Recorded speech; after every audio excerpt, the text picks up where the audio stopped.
So, herzlich willkommen zum nächsten Teil. Wir haben jetzt in Teil 1, 2 und 3 die Anmeldung durchgeführt. Wir haben einen Schlepper mit einem T2-Telemetriemodul ausgerüstet und wir haben ein Anbaugerät, das Wienhoff-Fass, mit einem Beacon ausgestattet. Und jetzt wollen wir natürlich, um die Dokumentation zu automatisieren, diese Daten auch Schlägen oder anderen Orten zuweisen können. Das heißt, in diesem Video werdet ihr jetzt sehen, wie wir Schlaggrenzen ins System hochladen, beispielsweise aus dem Export der des Flächenantrags, oder mal einen Schlag einzeichnen ins System, und dann werden wir noch einen Ort einzeichnen, zum Beispiel die Hofstelle, wo dann auch gewisse Funktionen hinterlegt werden können.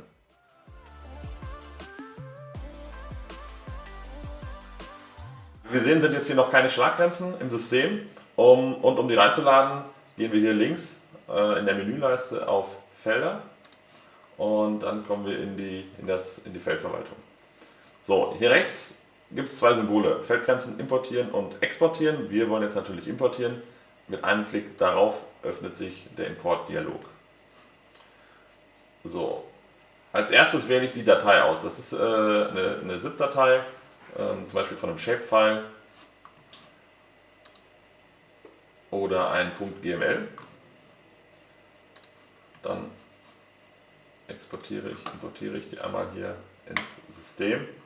Und dann kann ich noch das Koordinatensystem auswählen. Jetzt ausgewählt ist WGS 84, das passt meistens. Wenn die Schläge nach dem Import verzerrte Schlaggrenzen haben, dann kann es Sinn machen, hier noch das Koordinatensystem zu wechseln. So, der erste Schritt ist jetzt der Import. Jetzt sehen wir schon hier, WGS 84 Koordinaten wurden nicht gefunden. Also probieren wir mal UTM. Passt. So, die Schläge wurden erkannt. Wir haben jetzt hier die einzelnen Schlaggrenzen und können jetzt hier weiter wählen und können jetzt auswählen, welche dieser Schläge importiert werden wollen. Wir wollen die komplette Datei importieren, also drücken wir einfach auf Weiter. Wenn jetzt natürlich nur einzelne Schläge importiert werden sollen, dann könnte ich jetzt hier mit den Checkboxen selektieren. So, wenn ihr die Kundenverwaltung nutzt, dann könnt ihr diese Schläge auch einem Kunden zuordnen. Das machen wir jetzt nicht. Aber die Möglichkeit besteht hier, und der letzte Schritt ist im Prinzip, die 72 Felder dann hochzuladen.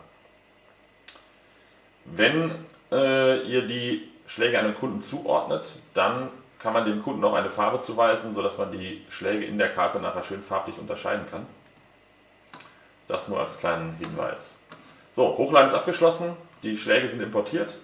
Wir können den Importdialog schließen, und wenn wir jetzt hier runterschauen, unsere Karte, dann sehen wir hier die importierten Schlaggrenzen. Man kann die Schläge hochladen, aber ich habe ja natürlich immer den Fall, dass man mal einen einzelnen Schlag nachträglich einzeichnen möchte, weil er dazugekommen ist, weil er irgendeinem Kunden gehört, wie auch immer. Dazu gibt es die Möglichkeit, diese Schläge auch manuell ins System einzuzeichnen, einfach über eine Zeichenfunktion. Und das gucken wir uns jetzt einmal an. Beispielsweise fehlt uns jetzt hier dieser Schlag im System, dann können wir hier oben rechts auf den Plus-Button klicken und dort ein Feld auswählen. Das zeichnen wir jetzt einfach hier ein.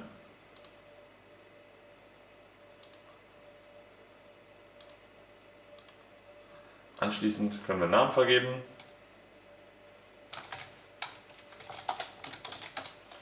Können auch diesen Schlag einem Kunden zuweisen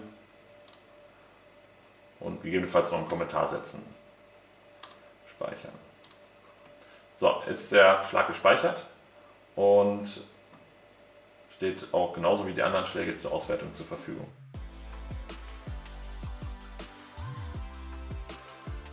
Die Schläge haben wir jetzt eingezeichnet bzw. hochgeladen. Der letzte Schritt ist jetzt noch einen Ort einzuzeichnen. Das werden wir jetzt mal gemeinsam tun. Die Schläge sind dazu da, um die Fahrzeugdaten auf gewisse Schläge zu referenzieren. Jedoch kommt es natürlich immer vor, dass Fahrzeugstunden am Hof anfallen, die dann natürlich auch irgendwie dem Hof zugeordnet werden sollen, damit diese nicht als Wartezeit oder Straßenfahrzeit im System auftauchen. Dazu gibt es die Möglichkeit, eine Hoffläche anzulegen, und das machen wir jetzt mal hier in diesem Beispiel. Dazu können wir wieder hier oben rechts auf das Plus gehen und legen jetzt einen Ort an. Markieren den Punkt, wo wir den Ort setzen möchten, wählen den Typ aus, in dem Fall der Hof, nennen das Ganze meinetwegen Hofstelle Und dann können wir noch einen Radius festlegen, der die Fläche des Hofes widerspiegelt. Speichern.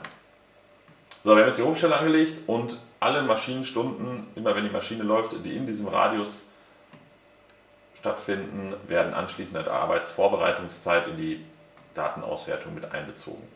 Das heißt, ich kann sie ganz klar trennen von den Wartezeiten, die auf dem Feld oder auf der Straße anfallen. Es gibt noch weitere Orte, zum Beispiel die Waage oder die Tankstelle.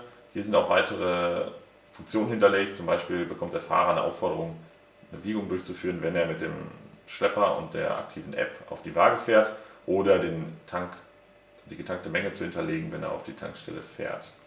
Wir haben jetzt die Schläge hochgeladen, wir haben einen Schlag eingezeichnet, wir haben Orte angelegt und in einem nächsten Video werden wir uns mal anschauen, wie das Ganze dann aussieht, wenn wir mit dem Schlepper losfahren, wenn wir Isobus-Daten aufzeichnen und diese Daten dann auf die Schläge referenzieren, was ja eigentlich das Ziel der ganzen Geschichte ist, also die automatische Dokumentation. Schön, dass ihr eingeschaltet habt und bis zum nächsten Mal.